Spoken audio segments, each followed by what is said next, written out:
Hey there, I'm Heather Hakes. Welcome to my channel. This channel is designed to help you live the life you dream about.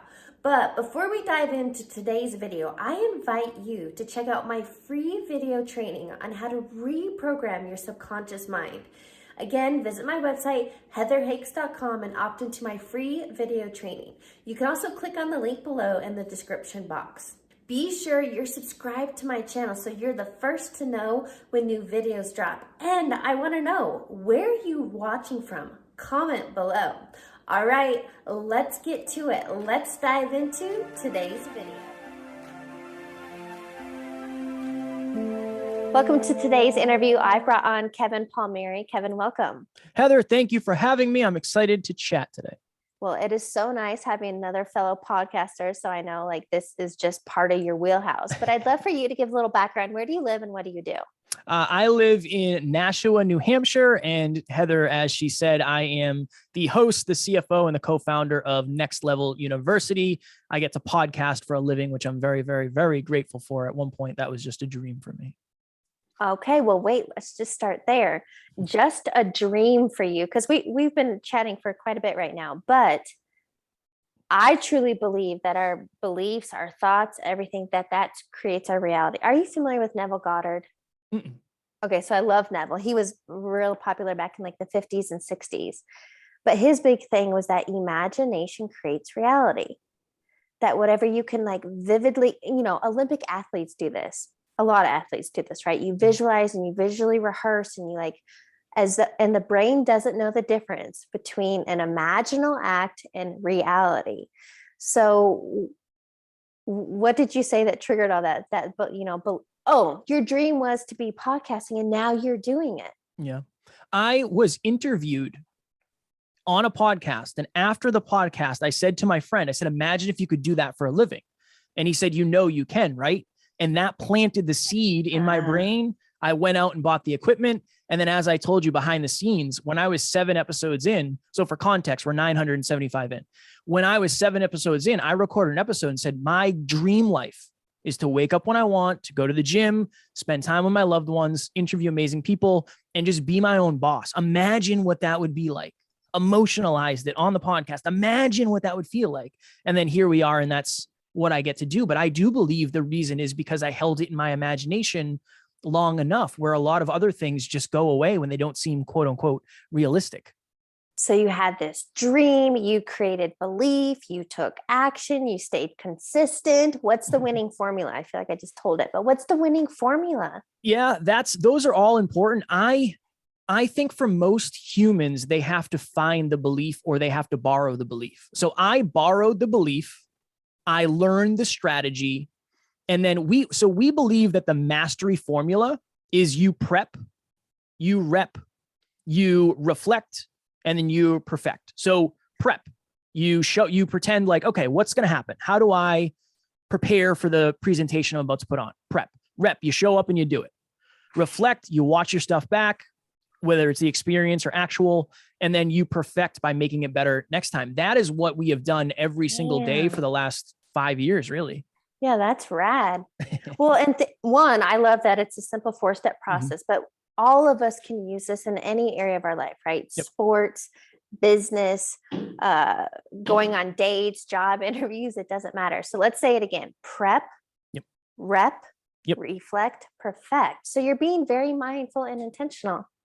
Everything. I mean, everything you do is a potential presentation. Again, Heather's a podcaster. I'm a podcaster. That is how we do it. Every single episode we get off and say, what could we have done a little bit better? Where did we do really well? A 1% win, a 1% improvement. That's, if you focus on improving a little bit every day and unconditioning a little bit every day, your life in 5, 10, 15, 20 years can be drastically different than it is today. Now, let's get clear that it's not about beating yourself up and I didn't do a good job. And it's no, looking at it. Oh, okay. Are you talking about what went well, what you did well, what you want to continue? And then also here's where I think we could tweak it.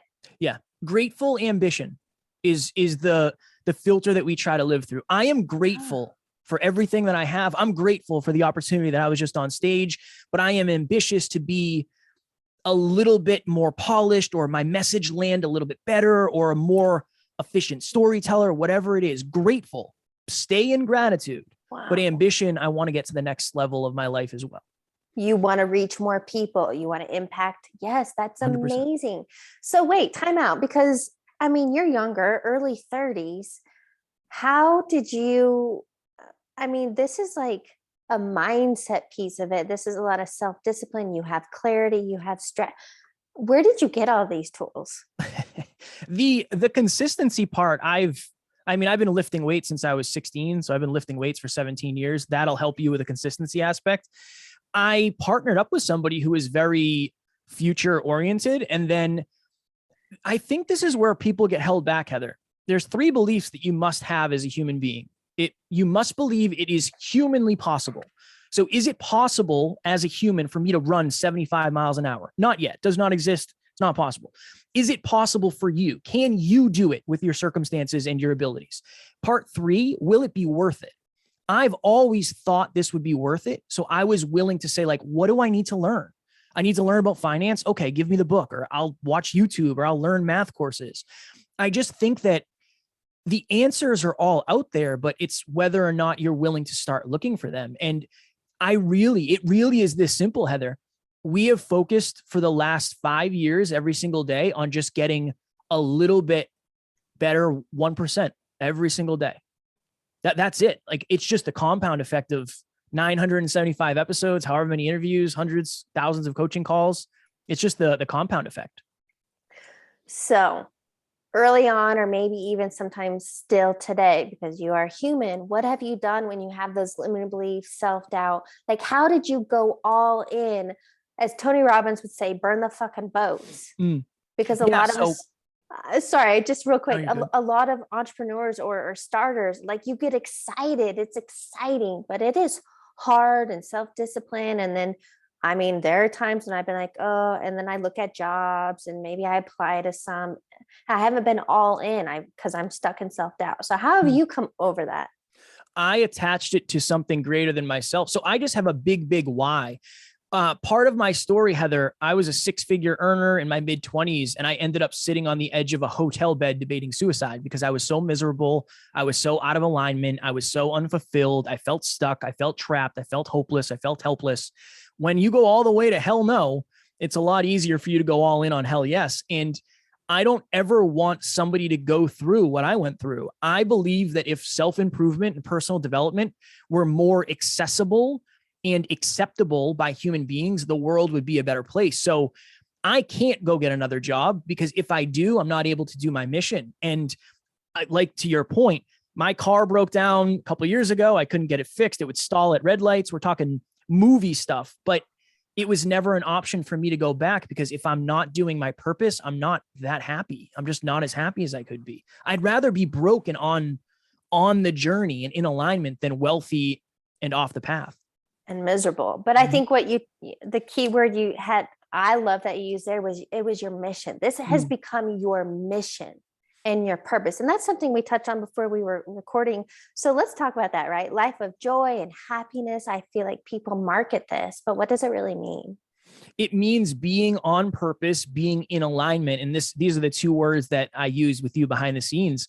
When you're happiest, when you're most enjoying the process, I believe is when you're the most fulfilled. And when you're fulfilled, it's not necessarily you have an easy, pleasure-filled day. It's a life of growth and contribution. You grow towards what you're growing towards and what you really want to impact, and you're contributing to something greater than yourself. And I believe if you see people out there and you say, how do they do that every day? How do they show up when they're afraid? How do they learn these things? It's probably because they're doing it from a place of inspiration, not motivation. Motivation is fleeting. Inspiration is not. Inspiration is something that is inside of you. Now, does it come and go in terms of the amount? Maybe, but it's always there in some way, shape, or form. And you got to tap into inspiration more than motivation. Okay. I love that you just touched on that, because I feel like, one, nobody needs more motivation. I 100% agree. It is about inspired action. You got to feel that it comes from within out. And yesterday someone commented, it's actually somebody I know, he was seeking advice, and he's like, Heather, I know you get paid to give pep talks and motivational speaks, but I'm really seeking advice. Number one, I was kind of like, you think that I give pep talks and motivational speeches? I'm like, oh my God, if that's what he thinks, then clearly my messaging is not clear. That is not what I do at all. But all I want to say there is you are right. We don't need more motivation. It's got to come from within. And something else I feel like you shared with me that you think is important is the power of accountability. Talk about that. Yeah. So I believe every single person wants, they want different or improved or contrast from where they are. For most people, it's not lack of knowledge. Knowledge is highly accessible now more than it's ever been. The problem is the consistency and commitment to show up. Really think about this. If Heather, I know you're a self-starter and you're very disciplined. I'm very similar in that regard. But say one of us struggled with fitness. And I messaged Heather one day and I said, Heather, I'm really struggling to get to the gym. Can you and I have like an accountability check-in every day where you send me the picture of you walking into the gym and I'll do the same? That way I know I'm letting you down if I don't do it. I think that if you build in the fear of letting somebody else down based on the fact that you're going to get a better result, or you're going to improve yourself, or you're going to raise your standards and your self-esteem and your self-belief, if you can tap into that part of accountability, you're going to be way more successful. And most human beings are obligers by nature. They will do more for others than they'll do for themselves. A lot of us have a negative relationship with that because people walk on our boundaries. But if you can use that as power for yourself, your life is going to look completely different because you're going to start doing things you never did before. Well, and I think the accountability, if you even attach that to your mission or your purpose, your why can hold you accountable, right? Yeah, that's part of it. I mean, I think it does help when you say it publicly, because here's why. I mean, we say it to our listeners all the time. We'll never miss. Well, we've never missed an episode. We never will. It's not going to happen. I will die before I miss. Yeah. It's just, it's out there and anybody can call me out on my BS. And that's the extra motivation of we're not going to miss. We won't miss. This is who we are.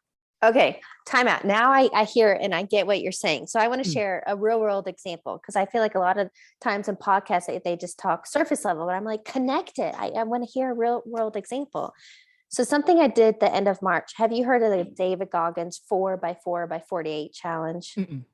So you run 4 miles every 4 hours for a 48-hour period. And I'm a runner. I love running. I have since it's like my moving meditation. And I didn't think it would be that hard. I remember I reached out to my buddy who's an ultra runner, lives up in Montana, runs literally on the weekends for shits and giggles, like 20 miles. That's just what Dan does. So anyway, I reached out to Dan last fall and I was like, can't be that hard, right? 4 miles every 4 hours. And he's like, nah. So the accountability part, you're right. I like publicly from the rooftops announced I'm doing the 4x4x48 this weekend. And you know what? Thank God I publicly announced that, because I remember I started at 6 p.m. on Friday. So I had to run at 6 p.m., 10 p.m., 2 a.m. When I got up for that 2 a.m. run, I was like in such a fog and I was like, what am I doing? Why? I could have easily gone back to bed. And I almost did. If I hadn't publicly announced I was doing it, because I had accountability now, I'm not a public quitter. I kept going. So you're right. I understand that power of announcing accountability. There's a huge difference between, like, think of a marathon, right?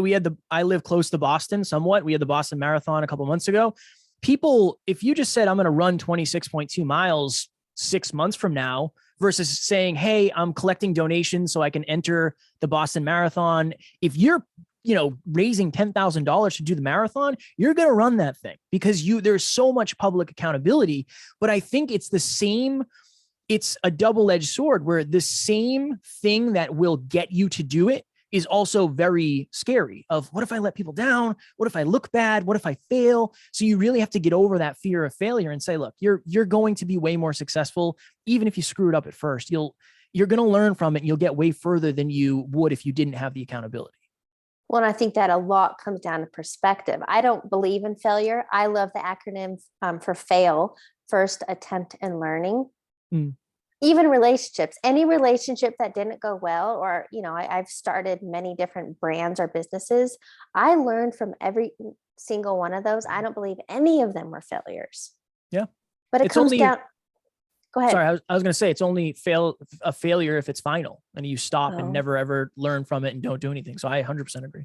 and you shut down. So what I want to talk about is perspective. And I asked you, what is mindset to you? What does that mean? Mindset to me is, if you are a big robot, it is the operating system that you have within you. It is the thing that you see life through. It is the filter. It is the lens that every experience you have and every day is lived through. So if your mindset is a fixed mindset, Carol Dweck wrote a wonderful book on this mindset.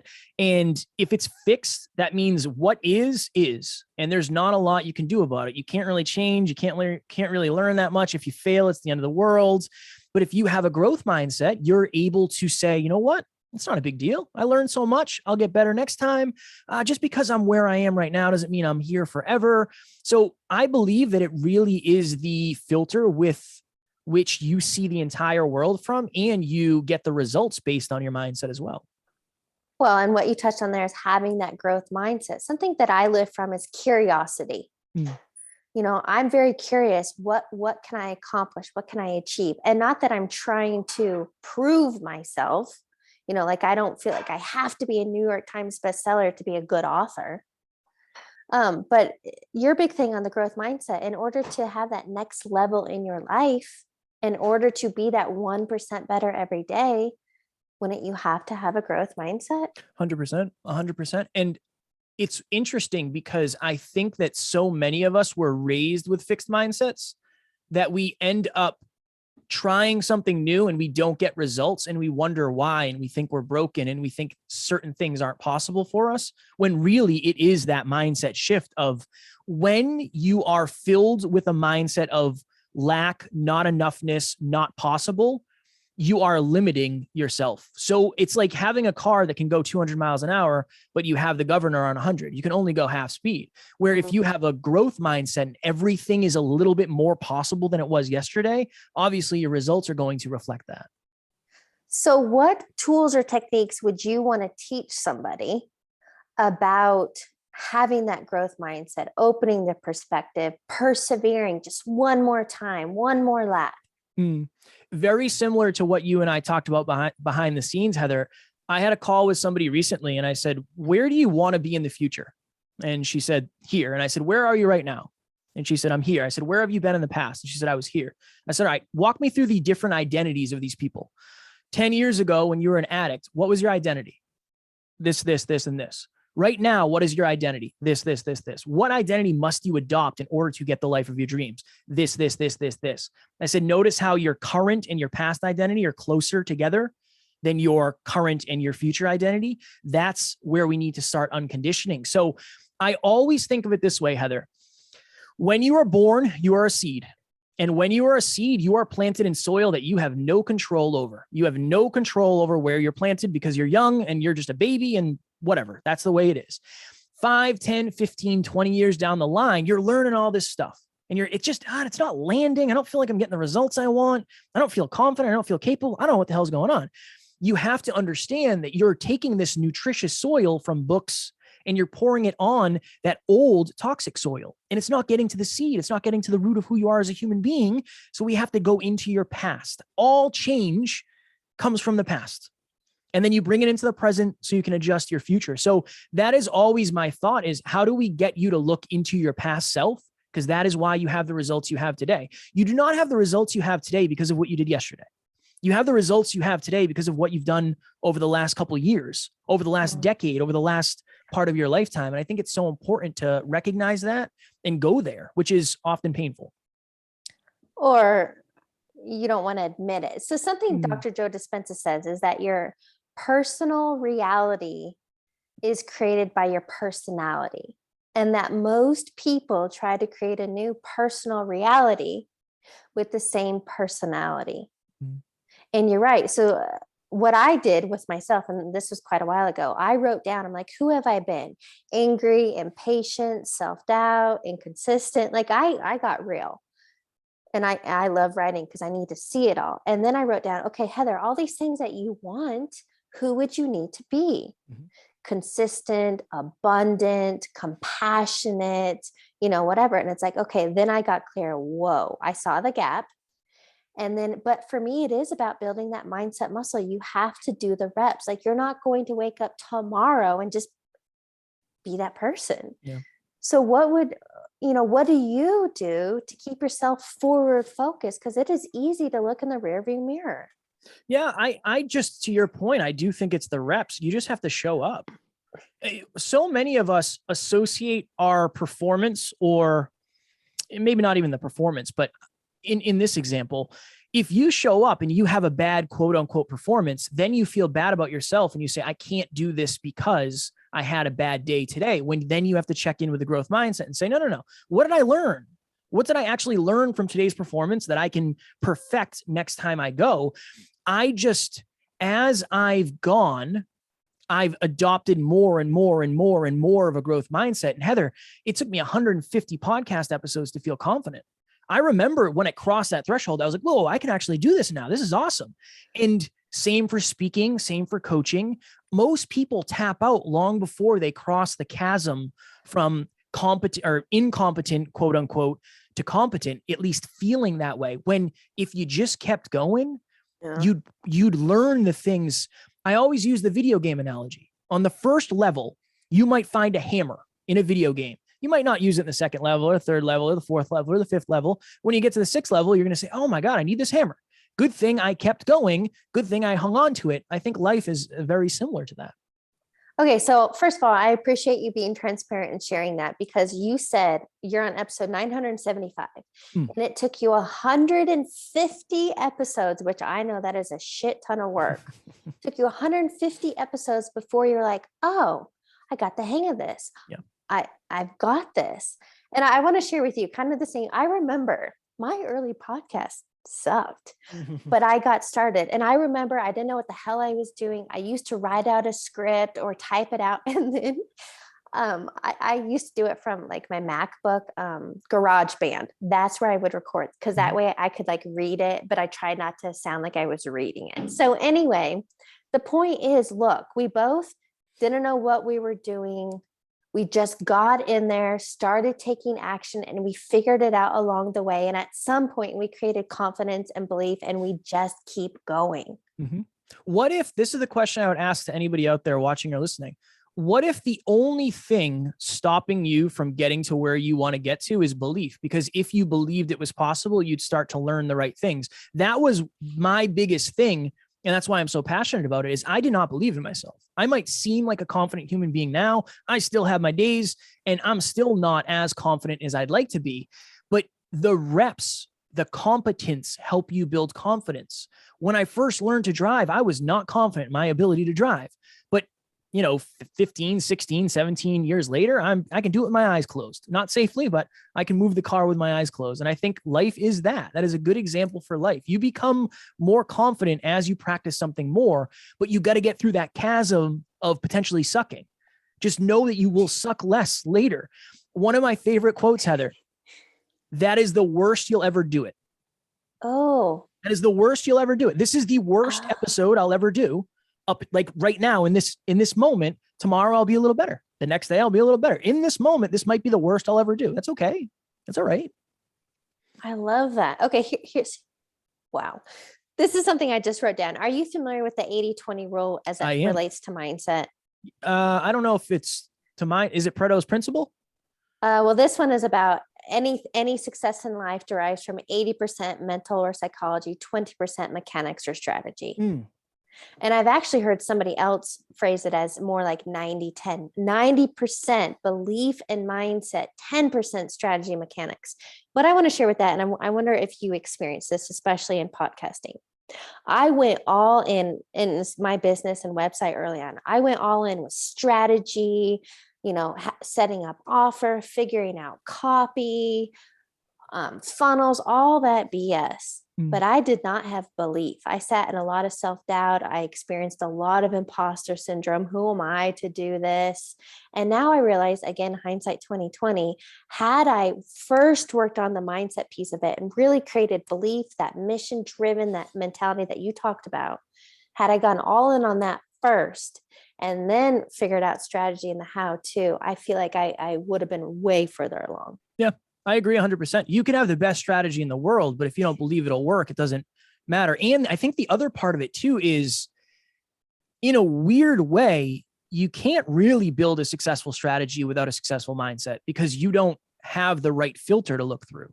So I agree 100%. And I think that's why doing it for long enough, when you build up the belief that, you know what, I can do this, like I'm going to figure this out, I'm going to keep going, you start to learn things that you can put into your tool belt and things start to make sense.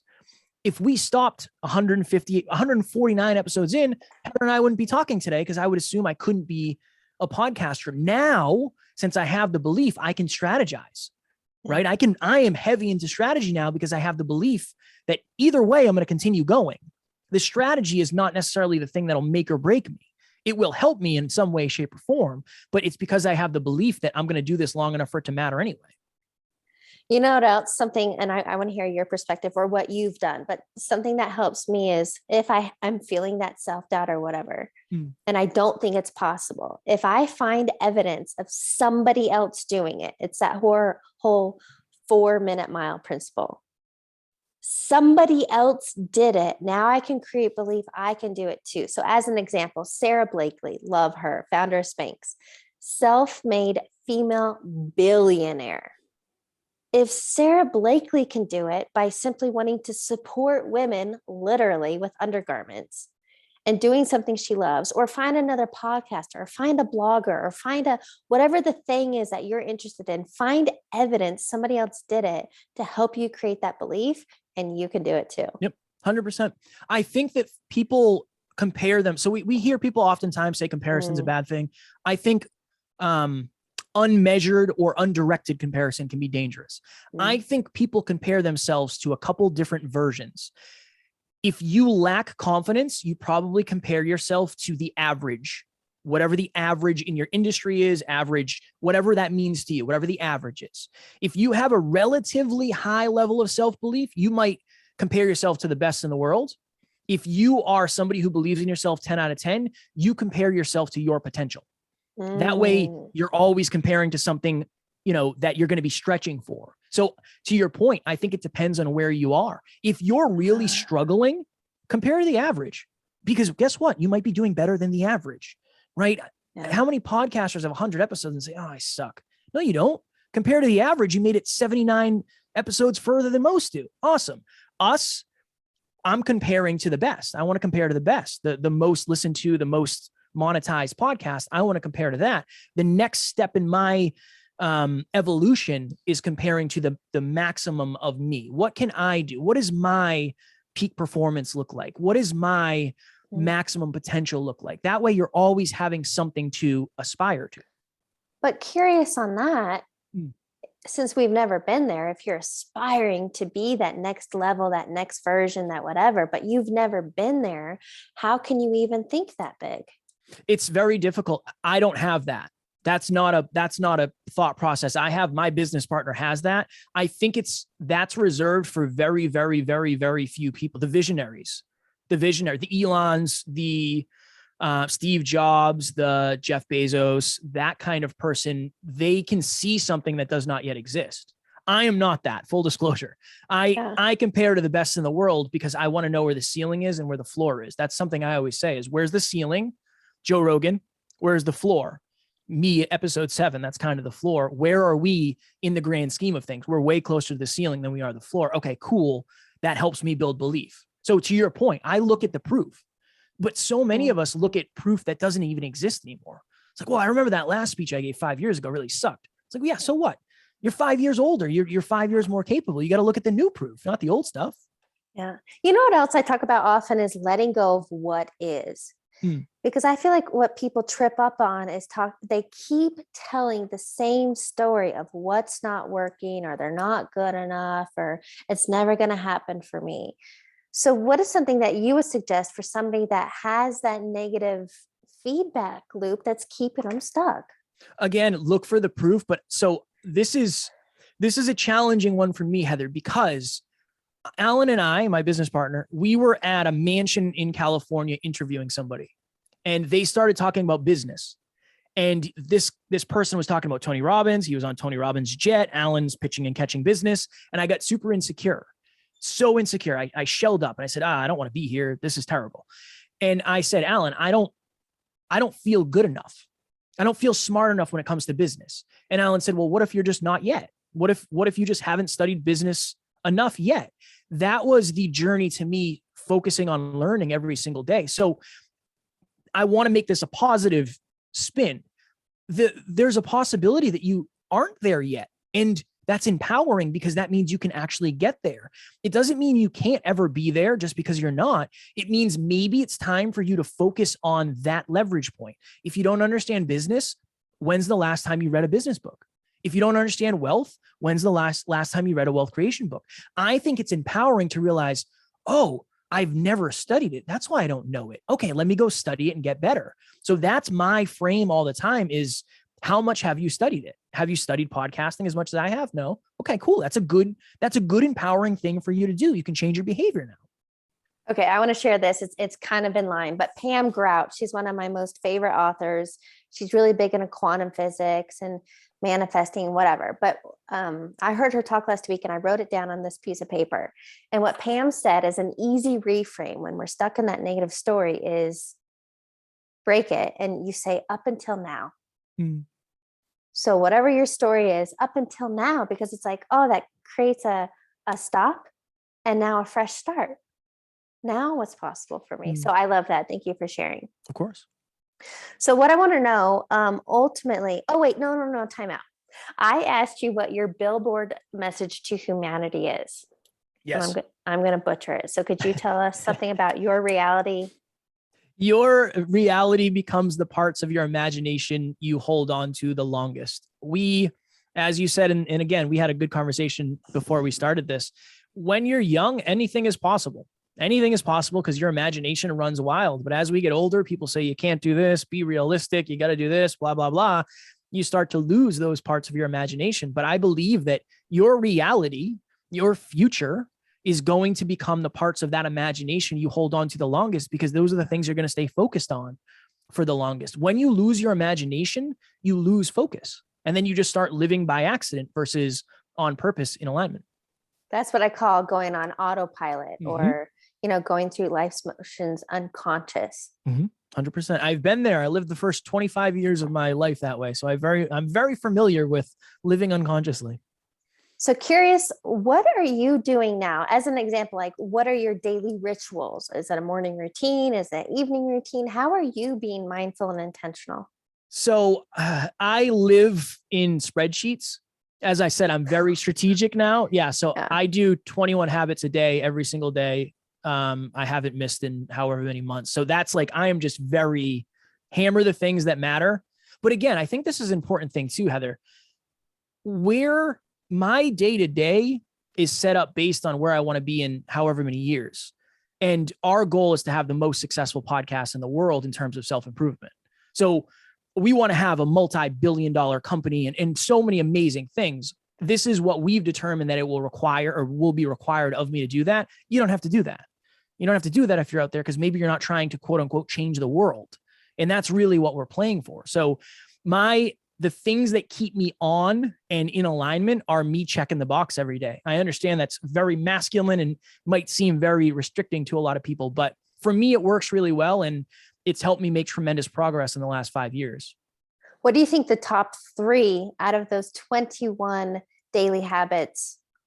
Like if you didn't do, I know you do 21, but if you didn't do these 3, how would they really derail you? Like what are those 3 most important? So it's broken up into health, wealth, and love.